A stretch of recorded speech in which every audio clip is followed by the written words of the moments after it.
All right. Good morning, guys. Sorry for a little bit of the slight delay. I was working through getting a few last things into the deck for you this morning, but I'm hoping you're feeling good as hell on a beautiful Tuesday morning here in Milwaukee. It's our last team meeting of 2020. And so, what I'm going to do today is I'm going to give you my insight as to where I see the market heading in 21 based on some of the various things that we've talked about across the year and kind of give you insight as to where I think this is going. And it's 100% purely my opinion, right? But we have a couple good things coming for you, so stay tuned as we'll finish up with the 2021 market insights and where I think it's going. All right.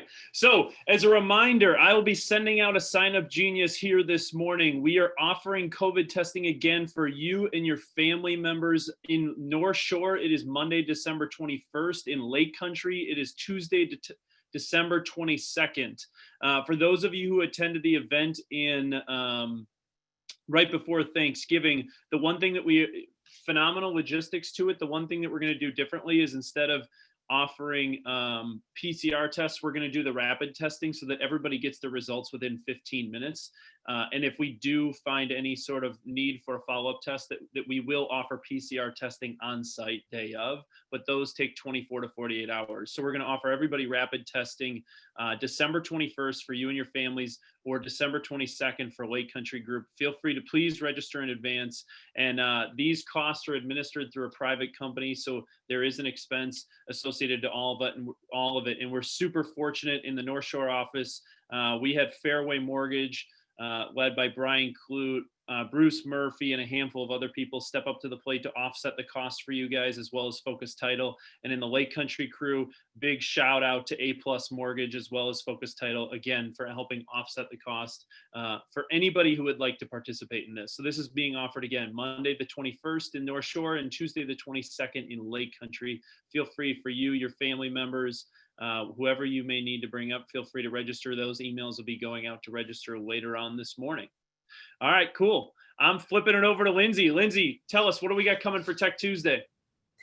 All right, good morning, everybody. All right, so today's Tech Tuesday, tech training at 1 o'clock today. We're going to switch it up and do it a little bit different, more of an agent mastermind around Facebook ad campaigns and command.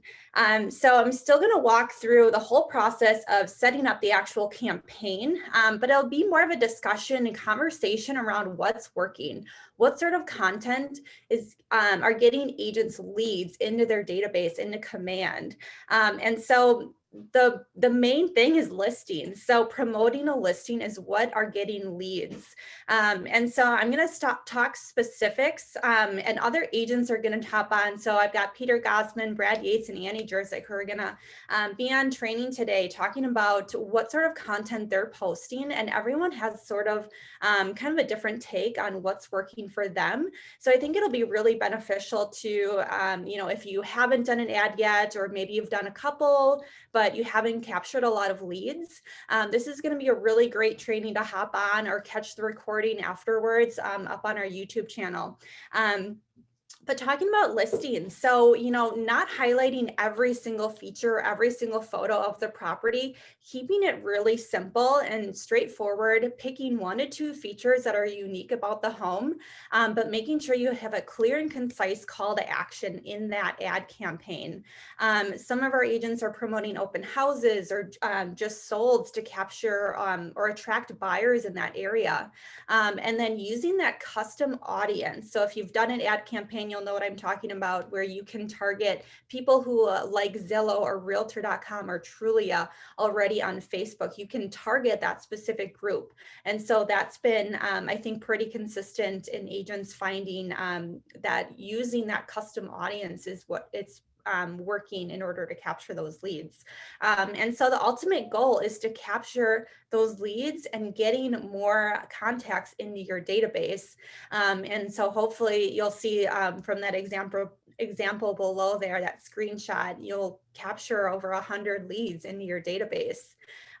So Charlie, if you want to go to the next slide, I've got a couple examples from Annie Jerzik.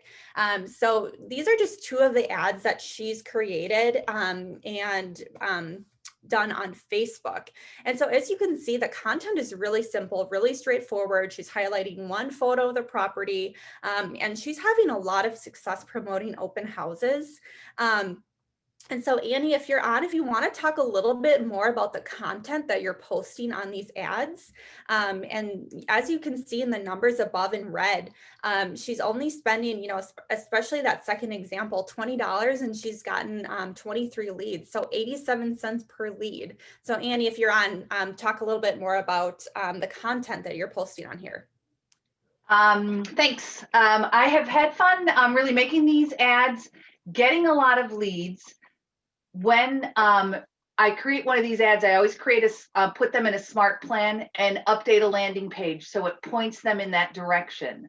Then when they come in, I funnel them right and do the smart plan, funnel right into the smart plan.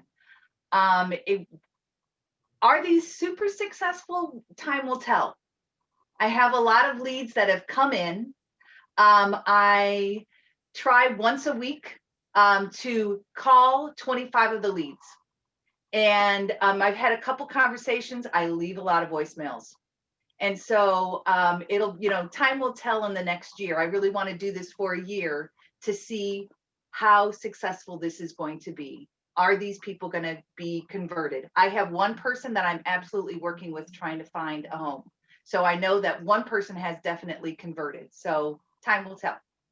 Yeah, the fortune is in the follow-up, and stay tuned for January trainings. So January trainings are going to be a little bit more workshop based, where we're going to sit down, actually create the ad, and then a couple weeks later setting up those smart plans. And so stay tuned for that. But this is kind of step one, creating that ad, capturing that leads, and then we'll talk more about the email campaign, smart plans, and that follow-up piece in Command.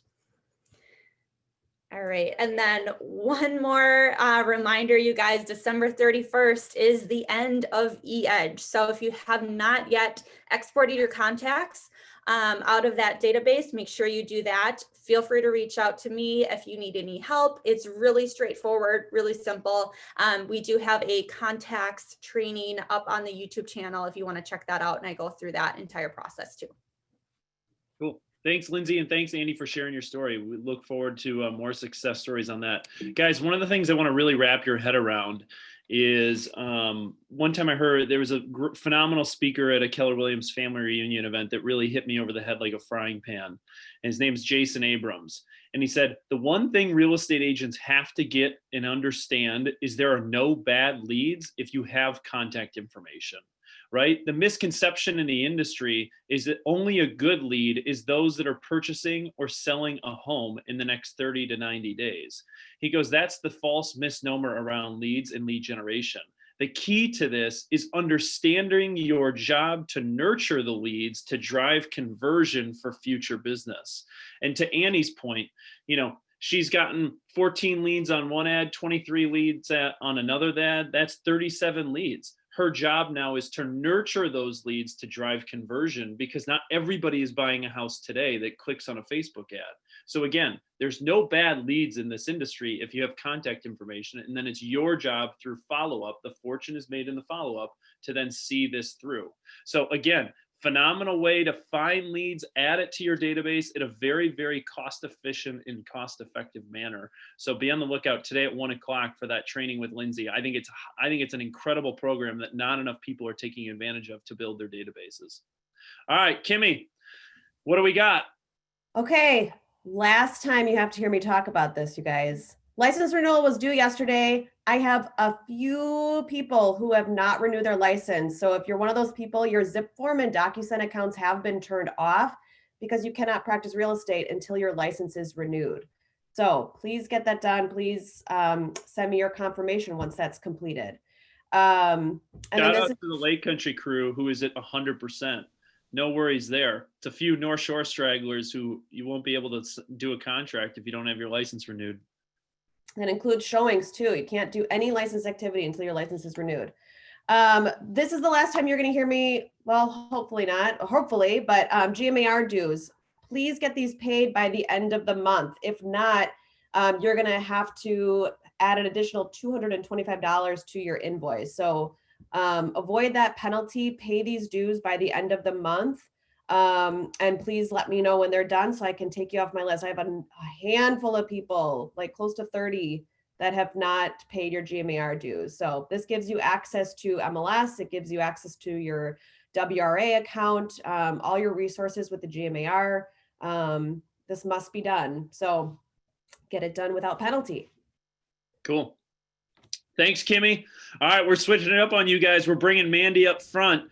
Mandy, what do we got upcoming for training and education?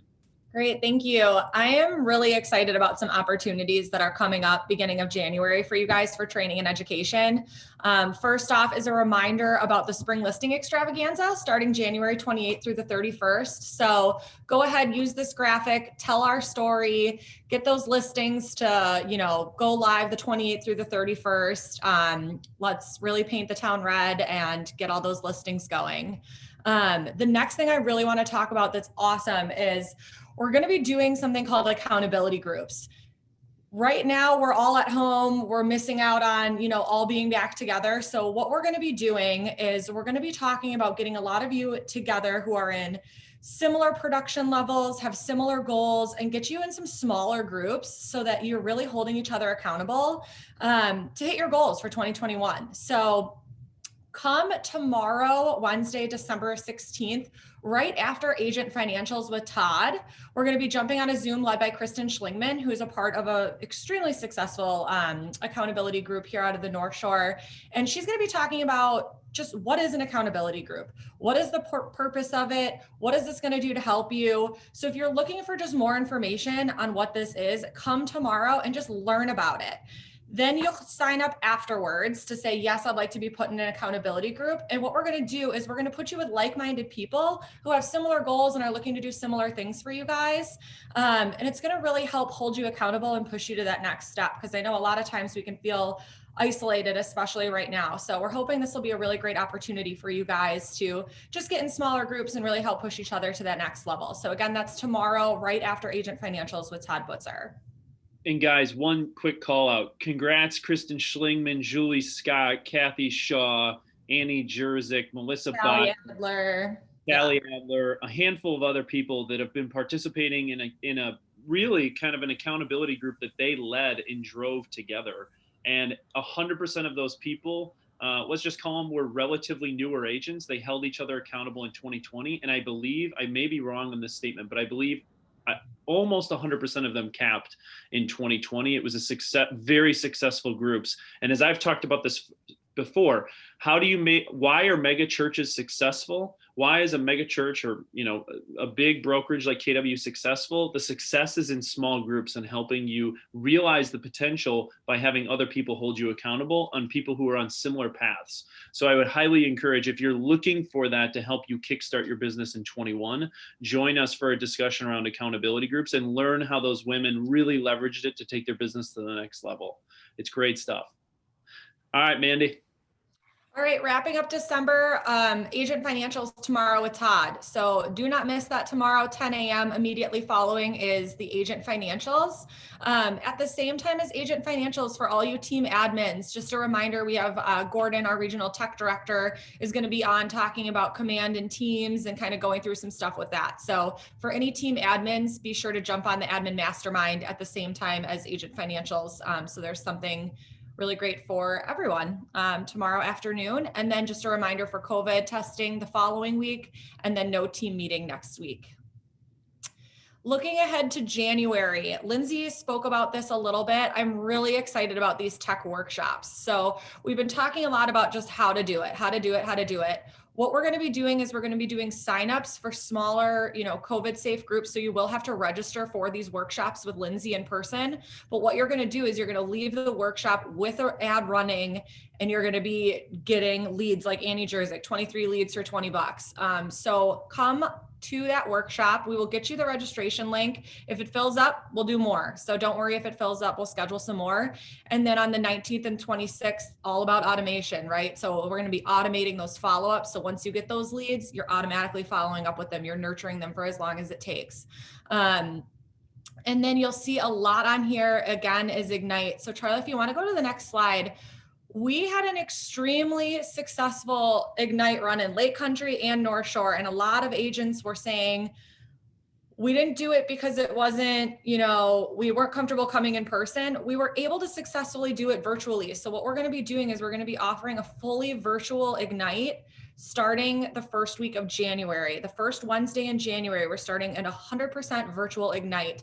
So we combine some of our awesome instructors from North Shore and Lake Country. Thank you to all of the teachers for jumping on and doing another round. For those of you who are new and don't know Ignite, 12 powerful sessions to get you just started and launched into this business. So a registration link will be going out. Please register. There's a lot of homework and materials and things that get emailed out before and after each session. So even though it's virtual and it's free, it's still really important for you to register. So really excited about that coming again in January too. That on top of some accountability groups is just gonna set you up for a phenomenal, winter and spring of 2021. So a lot of training and education. Cool. Our biggest goal, guys, is to deliver action items for you and hold you accountable. And one thing I would challenge you with in Ignite that we found most recently when we did this in the fall is if you are not doing more than 16 transactions a year, you should be highly considering attending Ignite. And I'll give you an example. In the last session of Ignite, Lindsay Weber was in Ignite, Shauna Knight, a handful of other people who have been in this business for a long time, but haven't felt like they had reached their full potential or wanted to learn new ways of how to do this business from those that are having massive success. That's what Ignite is designed for, is to challenge your thoughts and thinking. This is not a class designed specifically for new people. It's designed for anybody who isn't doing 2 or more transactions a month, and to learn from those who are, to challenge your thoughts and challenge your ways as you move ahead into 21. So I highly recommend, even if you want to plug into a handful of the sessions, there's a great lineup here for you to take advantage of, looking ahead to 2021. Cool. Thanks, Mandy, for all your help in pulling this all together. All right, guys. So talking about 2021, where is the market headed, right? And again, for full disclosure, this is purely based on my opinion, based on where I'm looking at things, what the market is telling us, the data that we're deciphering, right?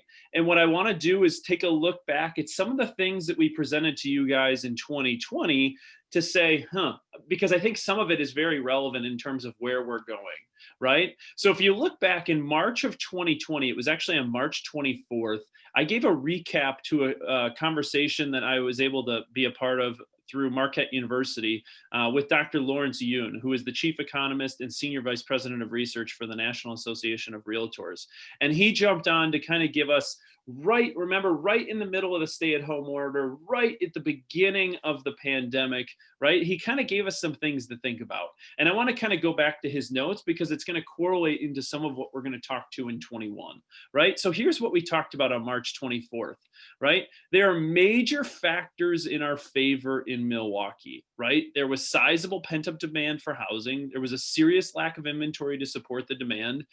Homes and money were more affordable in 2019 than they were in 2000, right? All driving buyer demand. And then at the beginning of this, as we kind of were looking down, what was coming, with no real light at the end of the tunnel, he talked about 2 things. There was going to be one of 2 things. There was going to be a U-shaped recovery, which takes a little bit longer, or a V-shaped recovery where we hit rock bottom and bounce right back up, right? And I'll go into that. And in the beginning, he said the hope was for a V-shaped recovery, right? A quick bounce back for what was lost, mitigate major job losses. It was dependent on testing and vaccine, in his opinion. And there was pent-up consumer demand to support one another to get through this, right? So his opinion back in March was the outlook was uncertain, yet there were positive forces at work. He expected home prices to continue to remain stable. If anything, what we found is simple Econ 101, demand outweighed current supply. So prices actually appreciated in 2020.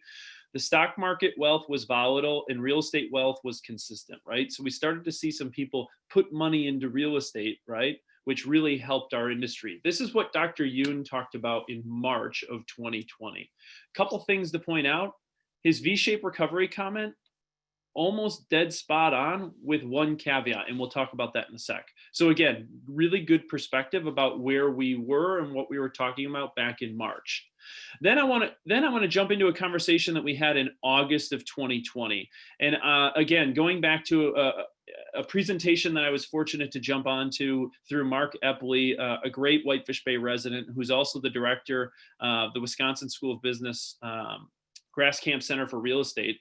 And he gave me some really interesting thoughts around the market is now being demographically driven, right? And so let's go back to what he talked about in August 2020. In August 2020, Professor Epley talked about how millennials are now the largest generation ever. They're bigger than baby boomers. They're married 5 to 6 years later than those in the 80s and 90s, right? They're having children later in life, yet they still want to own a home. They're just deferring the decision to later in life, right? Really important stuff to understand as we head into 21, right? And here was the big aha.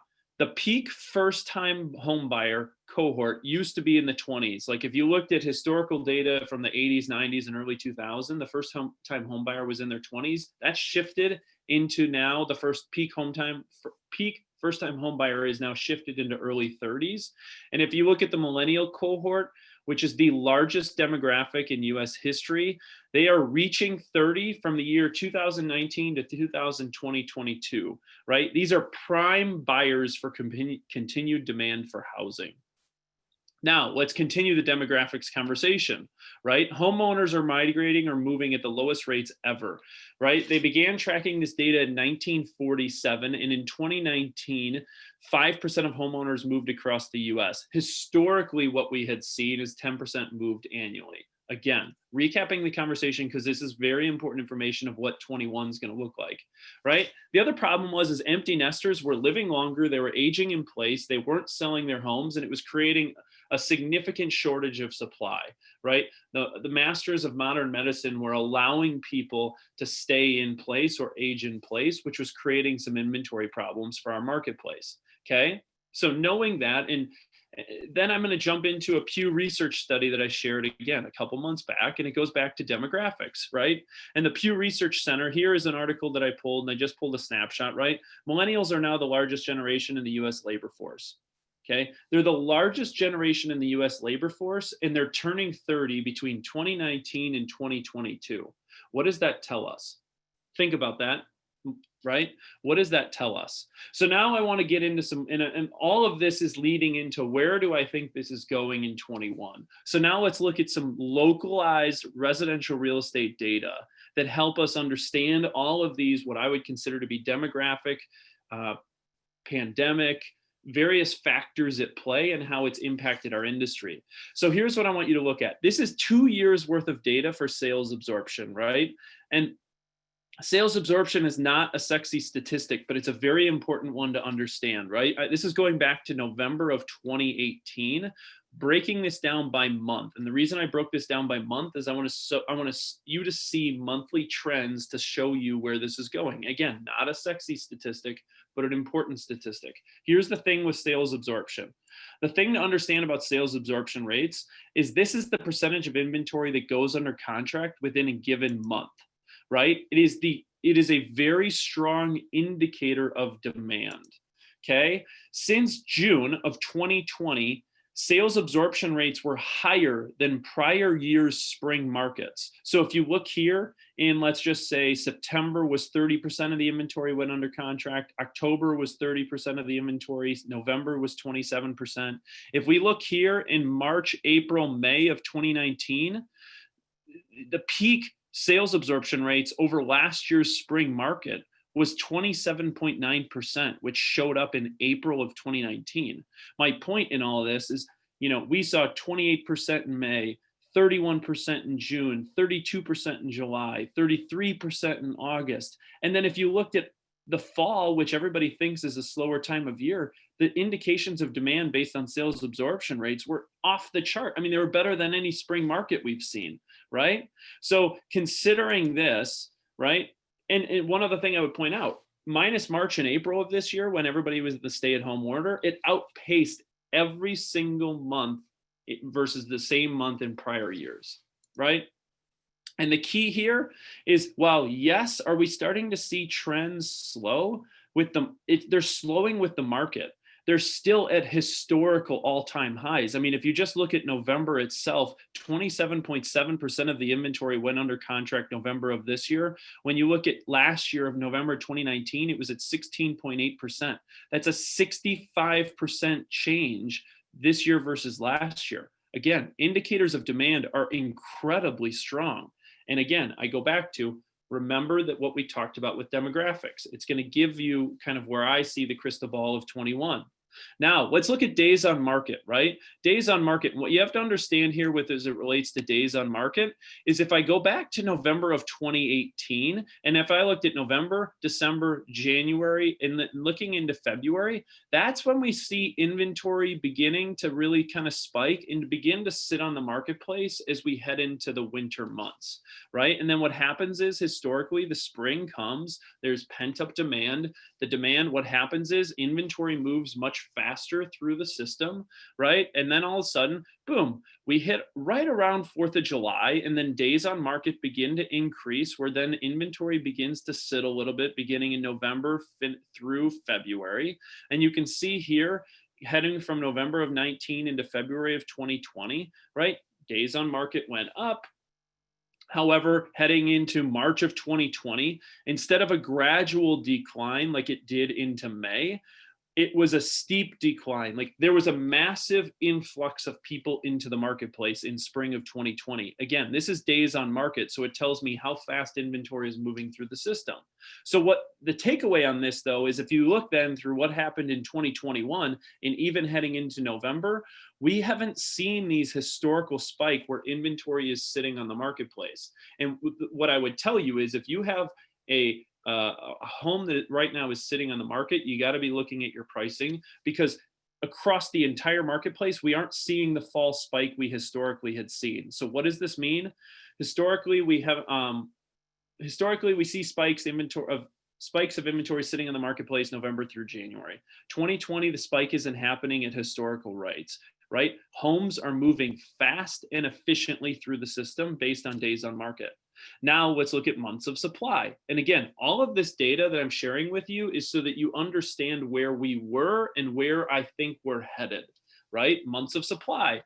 So months of supply, same thing. We always see a peak of months of supply in the inventory during the winter months, and then it really decreases during the spring. And then as we head into the fall, it always increases, where we have the peak amount of inventory heading into November, December, right? And then it falls again as we head into the spring. And then a very similar trend as we saw in days on market.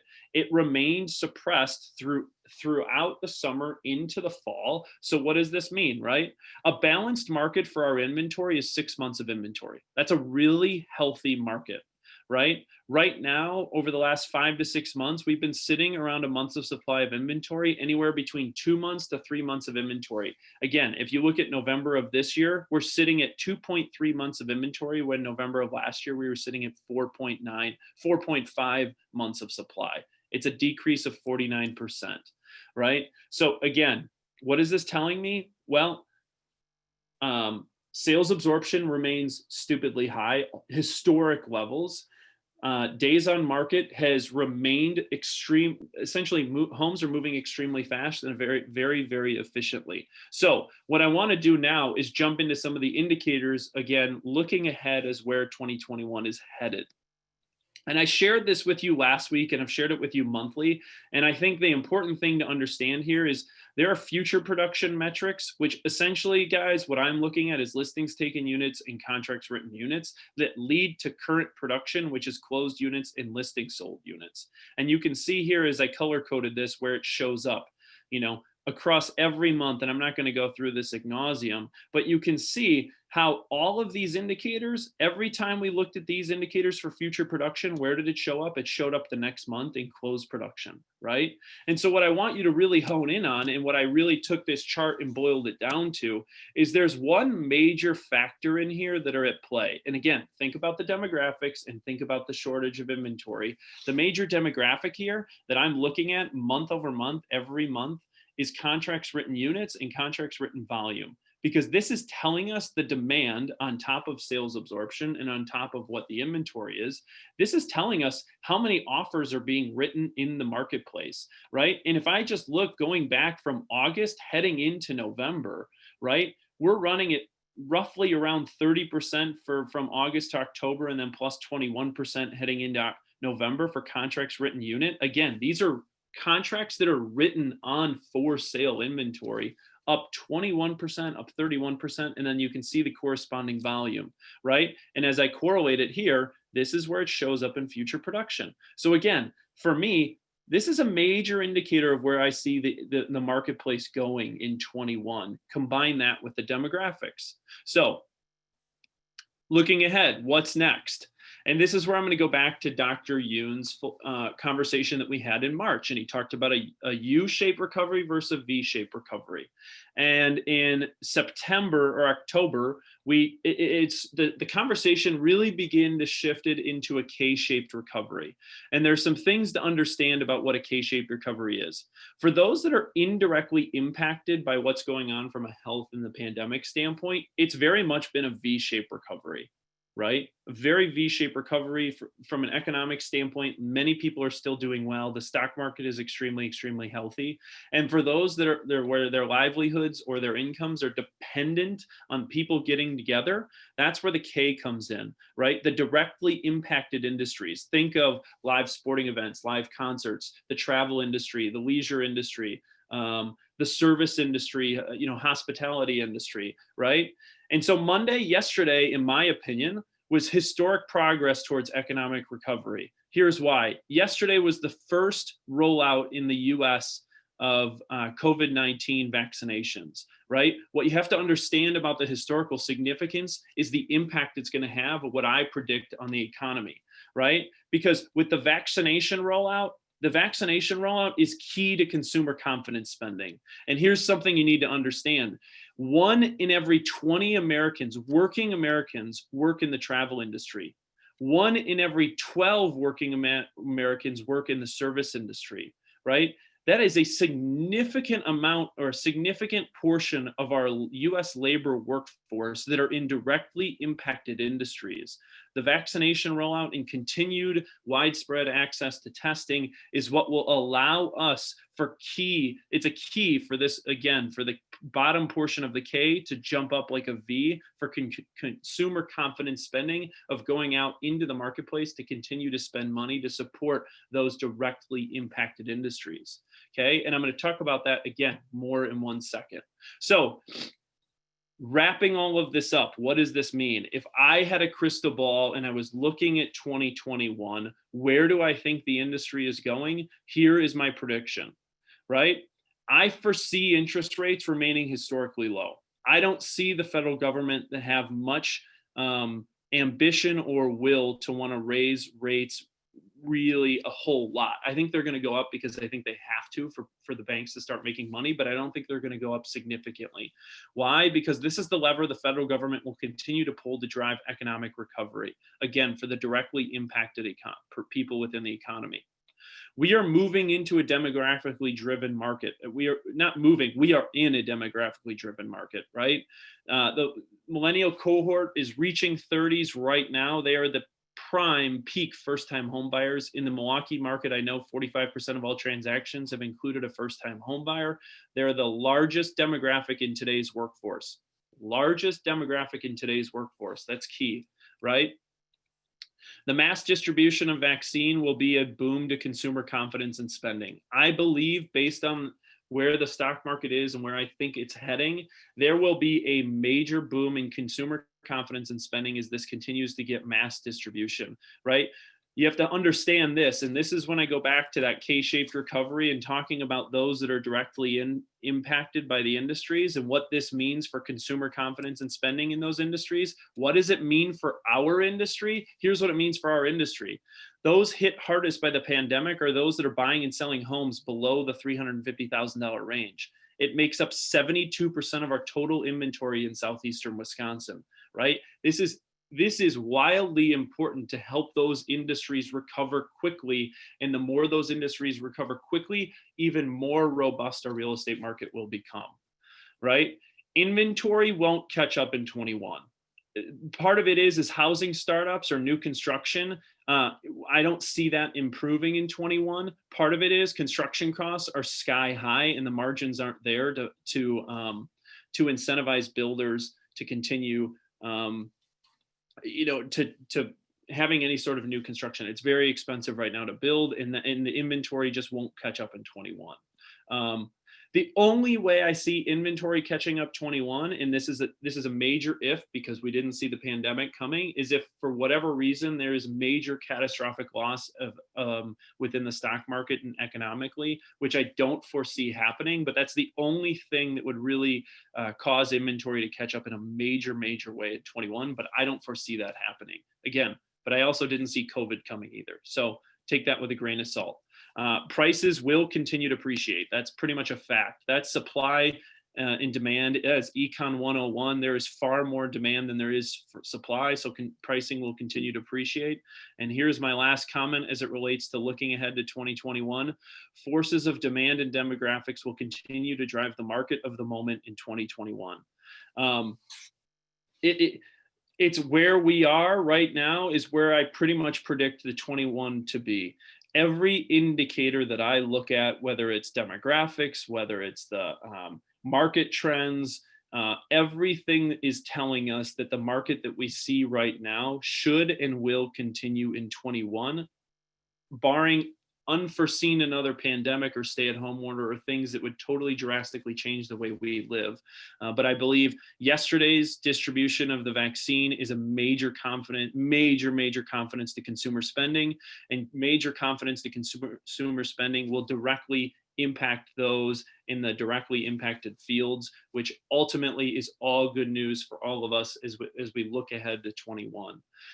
So I leave you with that is my outlook. Again, this is purely my outlook in 21. You know that I am always scouring for information. I am always looking for new ways to approach the business and provide you with what I think will be coming. But that's really kind of where I see the business heading in 21.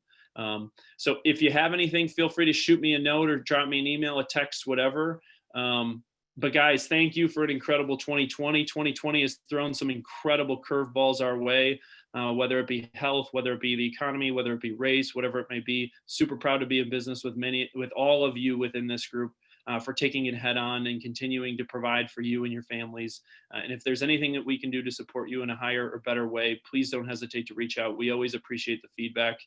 And be on the lookout for my notes as it relates to 21. And if you have any questions or comments, feel free to reach out. With that, guys, I wish everybody a happy Hanukkah, a Merry Christmas. Enjoy your new year, enjoy your families, and we will see you again on Tuesday, January 4th of 2021 to roll out a new year and a new beginning for everybody.